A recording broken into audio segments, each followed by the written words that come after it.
Donc maintenant, on va passer au traitement comptable des réductions.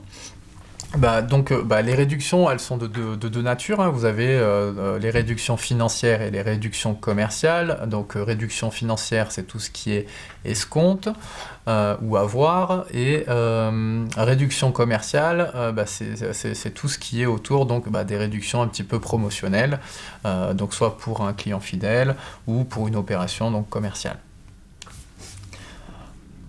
Donc vous avez donc un premier thème qui est la facture d'avoir. Là, c'est simplement on vous a mis en fait une facture d'avoir pour que vous ayez encore une fois l'image et avec donc des petites indications pour que vous puissiez regarder un petit peu l'ordre justement que l'on doit donner aux réductions. Donc d'abord les réductions commerciales et ensuite les réductions financières.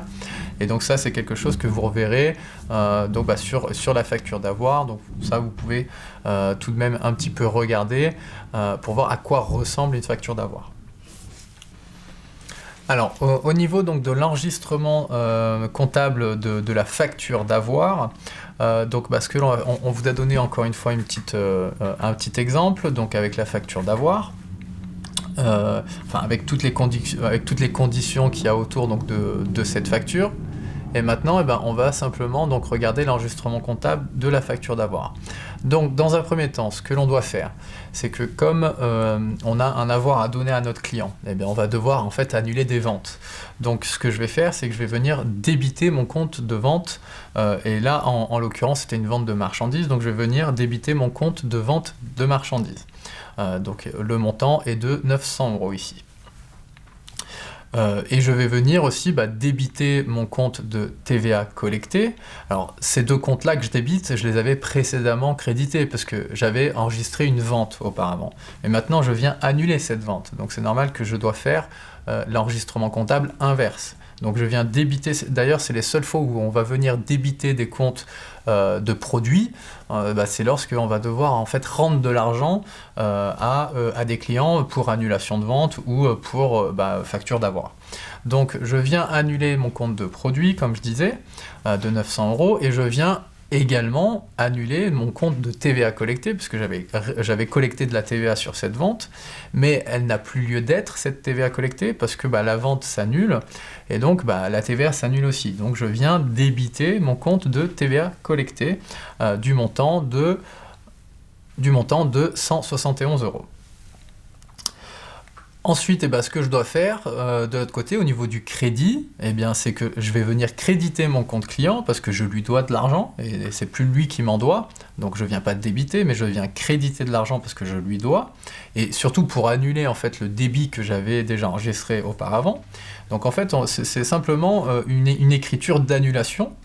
Et donc, je viens créditer ce compte client du montant de la vente, mais il se trouve que j'avais eu que le client avait payé un escompte, donc cet escompte-là aussi, je vais devoir l'annuler, l'enregistrement comptable, je l'annule, donc je crédite mon compte d'escompte du montant de l'escompte payé par le client initialement, qui est donc de 45 €, et le solde, je viens créditer mon compte de client pour le solde de ce montant-là, de cette transaction, qui est donc de 1026 €.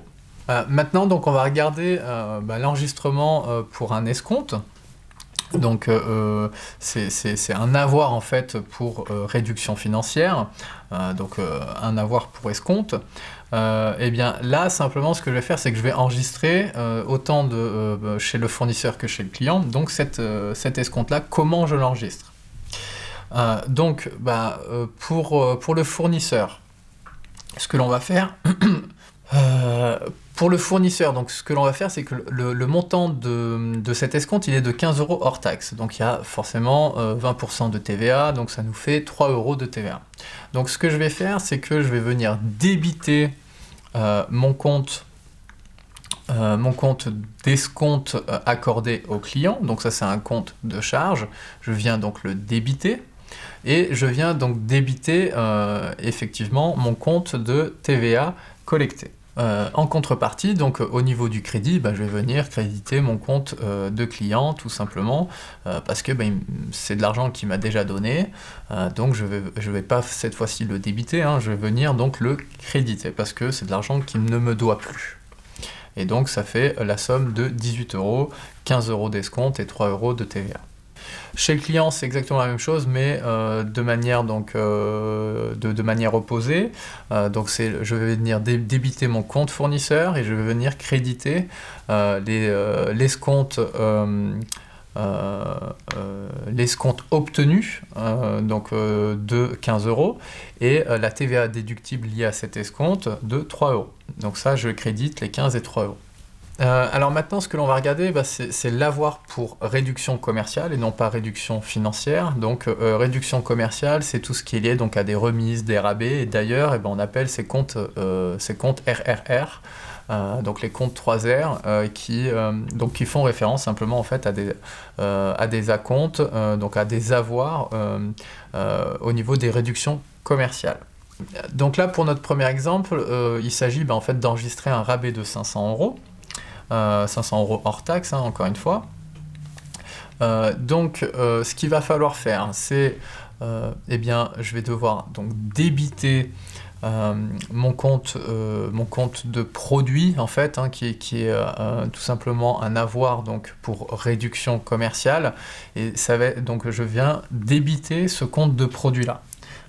Donc je le débite du montant de 500 €. Donc ça, c'est réellement le compte de classe que vous allez avoir en fait en répétition sur pas mal d'exercices, tout simplement parce que les avoirs pour réduction commerciale, on les enregistre donc dans ce numéro de compte-là. Effectivement, je vais aussi enregistrer la TVA qui est liée, hein, parce qu'on est dans une prestation de service, encore une fois. Et il y a une exigibilité au niveau donc, des avoirs ou des acomptes. Donc la TVA collectée, je vais venir la débiter, et donc ça va faire 100 € ici dans notre exemple.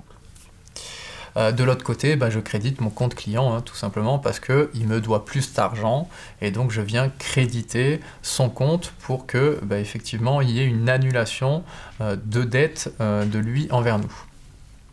Chez le client, c'est exactement la même chose, mais en sens inverse. Donc je viens débiter mon compte fournisseur, et je viens créditer mon compte donc, de RRR obtenu, cette fois-ci, donc de 500 € et mon compte de TVA déductible qui est lié donc à cet avoir-là de 100 €.